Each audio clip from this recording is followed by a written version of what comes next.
This time I've got a great dessert cocktail for you that's perfect for Valentine's Day or date night. It also happens to be one of my very first creation years before I got into cocktails. So yeah, keep watching because we're making a no love lust. Hey, welcome to Top Shelf and thank you so much for joining me in another cocktail creation. And right now we're going to be making one of my very own signature cocktail, the No Love Lust. So this cocktail is fruity and spicy and it's definitely on the sweeter side of things. And this is a cocktail I've created for my wife after we went on a date night several years ago when we first started dating. And we went to this awesome restaurant and we had a great meal and several cocktails, but there was this one cocktail that really stood out. There was something about it, my wife absolutely loved it, but the problem was the restaurant was actually a temporary kind of conceptual restaurant, so we knew that after this we probably wouldn't be able to get it anymore. So what I did is I actually tried to find out what the recipe was, so I asked the waiter, hey, what's the recipe? And fortunately, he wouldn't give it to me, but he was nice enough though to give me the ingredients. And he said there's 4 ingredients in there. You got chili, you got cassis or blackcurrant, you've got cranberry, and you also have amaretto. So I set out on a quest, obviously because I'm a nice guy, to make my wife happy and try to recreate this cocktail. And well, it wasn't the case. I wasn't able to recreate it so much. However, from what she tells me, what I created was even better. And so the No Love Lust was created, it was born, and that's now one of my own. All right, so let's get started. First, in a shaker thin, the first ingredient you're going to need is here, Tabasco. And this is really essential for the cocktail because it just puts everything together. It's gonna cut through the sweetness. It's gonna add some complexity to the cocktail and some much needed hotness in there. So we're gonna be putting 3 to 4 dashes, 3 being the minimum. I think 4 is a pretty good sweet spot. Anything over 4 is gonna be way too spicy and overpowering. So I'm gonna put 4 in there. And also, apparently, I'm putting hot sauce on myself. All right, the second ingredient is going to be cranberry cocktail from Ocean Spray.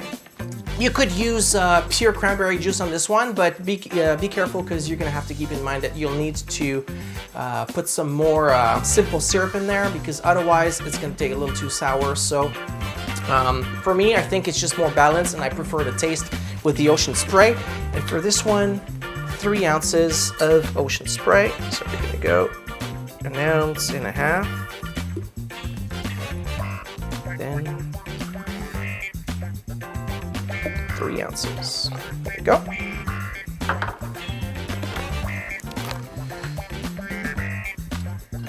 Next comes the Amaretto. Well, nowadays Disaronno is not considered an Amaretto, but I originally used to make it with Disaronno, and it works really well. Obviously nowadays I'll probably be making it more with local Quebec products such as Avril or Wild or even Miele Amaretto. But if you don't live in Quebec, well, chances are you won't have access to it, so Disaronno is your go-to. But you can use any Amaretto you want. Luxardo works well as well. There you go. 1.5 ounces of Disaronno. And last but not least, we're going to be needing some Crème de Cassis or Blackcurrant liqueur as long as it's around the 20% alcohol or 40 proof. It's going to be perfect. All right, I'm dropping everything off today. Oh. They always tend to get away, these ones. All right, so yes, I'm using here a local version of a Crème de Cassis, which is Mona et Fille, but depending on where you are, you can probably find a French version like Le J, Giffard, or Gabriel Boudier. Basically, anything's gonna work as long as it's on the sweeter side of things. So for this one, 1.5 ounces of Crème de Cassis. There you go.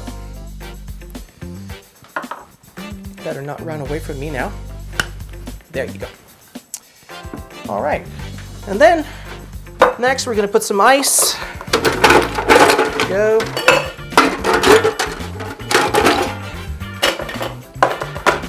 And we're gonna shake that up nicely for about 10 to 15 seconds.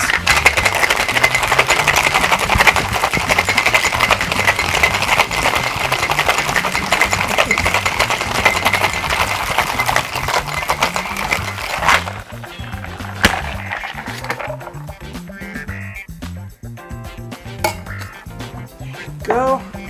And then we're gonna serve this in a nice champagne flute because, hey, it's Valentine's Day, right? So, or it's date night, whatever, you want something fancy, luxurious. Ain't nothing better than a champagne glass. There we go.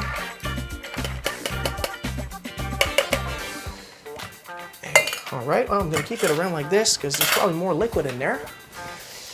All right, there you go.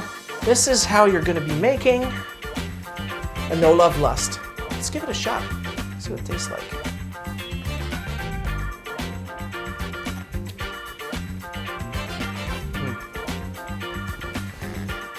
Yeah, wow. It's definitely sweet, but not too much. I really think that the Tabasco cuts it off from being overly sweet and cloying. You get a little bit of spice, but it's not overwhelming. It's really there to remind you that you have a little spice in there. The Tabasco comes through, which I think is fine. And the Amaretto and the Crème de Cassis, they really come together to get something really nice, fruity, refreshing. That would go really well with some chocolates and probably some macarons as well. But yeah, that's really, really nice. All right, well, that's the No Love Lust. I hope you like it. And I'd like you to tell me about it in the comments. So please try it out. Tell me how it goes. And thank you for watching again. I'll see you next time.